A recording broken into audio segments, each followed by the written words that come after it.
हरे कृष्णा। वेद साथी में आपका स्वागत है। हम श्रील प्रभुपाद लीलामृत यथारूप पढ़ रहे हैं और हमारी आज की वीडियो का विषय है आदि लीला 1.2। श्रील प्रभुपाद इसमें कहते हैं, मेरी कुंडली में लिखा है 70 वर्ष की आयु में यह समुद्र पार जाएगा। तो चलिए अब इसके बारे में हम आगे चर्चा करते हैं। श्रील प्रभुपाद जी ने श्री जय कृष्ण ठाकुर जी को अपने पत्र में लिखा था कि मेरे जन्म के बारे में आपके प्रश्न के संबंध में, मेरा जन्म 1 सितंबर 1896 मंगलवार को दोपहर लगभग 4 बजे हुआ था। मेरी राशि मिथुन है। तो श्री प्रभुपाद जी का जन्म 1 सितंबर 1896 को हुआ था। अब इसके बाद श्री चैतन्य चैतामृत पर व्याख्यान देते हुए श्री प्रभुपाद जी ने बताया कि मेरी कुंडली में लिखा है 70 वर्ष की आयु में यह समुद्र पार जाएगा। यह वहां लिखा है। हाँ, और अभी भी बहुत सी बातें हैं। तो यह ज्योतिषी कितना सटीक था। मेरे पास वह कुंडली है, यहाँ नहीं। अगर किसी दिन मैं दिखा सकूं तो दिखाऊंगा। वहां साफ साफ लिखा है इस बार यह समुद्र पार जाएगा। तो देखो परिस्थितियां ऐसी बनी कि मैं आया हूं। तो ज्योतिष कितना अच्छा है।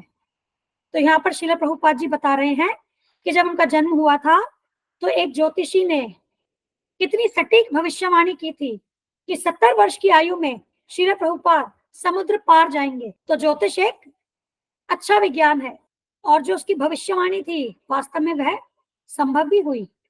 अगला, श्रीमद् भागवतम के व्याख्यान में श्रील प्रभुपाद जी ने कहा कि वैसे भी यह वैदिक प्रणाली है कि जब कोई बच्चा पैदा होता है तो तुरंत उसकी कुंडली बनाई जाती है। ज्योतिष विज्ञान बहुत सही है। जिस क्षण बच्चा पैदा होता है तुरंत गणना की जाती है कि इस क्षण की स्थिति क्या है। फिर वे गणना करते हैं यह बच्चा ऐसा होगा, यह ऐसा होगा, यह ऐसा होगा। मेरे पास भी कुंडली थी। दूसरे दिन मैं बात कर रहा था और यह स्पष्ट रूप में लिखा था यह बच्चा 70 साल बाद महान धार्मिक प्रचारक होगा और बहुत सारे मंदिर स्थापित करेगा। तो इसमें हम 3 बातें समझ सकते हैं। पहला, ज्योतिष के अंतर्गत कुंडली बनाना यह वैदिक प्रणाली का हिस्सा है। और दूसरा, ज्योतिष जो है वह विज्ञान है और वह बहुत सटीक है। अब आज तो लोग ज्योतिष को विज्ञान ही नहीं मानते, जबकि ज्योतिष जो है वह खगोल विज्ञान के ऊपर आधारित है। और ज्योतिष जो है वह वेदांग है, वेद का अंग है। और तीसरी बात कि ज्योतिष विज्ञान बहुत सटीक है।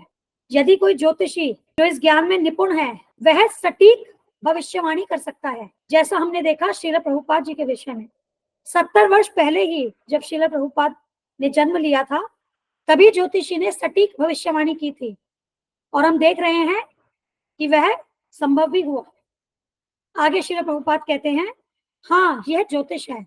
मेरे जिन विद्यार्थियों ने भारत में मेरी कुंडली देखी है वहां यह स्पष्ट रूप से लिखा है। तो यह कुंडली है। हम आज की चर्चा यहीं समाप्त करते हैं। हमारी अगली वीडियो का विषय होगा आदि लीला 1.3। 1875 में भक्ति विनोद ठाकुर ने भविष्यवाणी की थी कि बहुत जल्द कोई ऐसा व्यक्ति आएगा जो व्यक्तिगत रूप से पूरे विश्व में इस पंथ का प्रचार करेगा। धन्यवाद। हम यह चैनल और इस पर दी गई समस्त वीडियोस हमारे गुरु महाराज श्री कृष्ण कृपा मूर्ति श्री श्रीमद अभय चरणारविंद भक्तिवेदांत स्वामी ठाकुर श्रील प्रभुपाद जी को समर्पित करते हैं। श्रील प्रभुपाद की जय। धन्यवाद। हरे कृष्णा।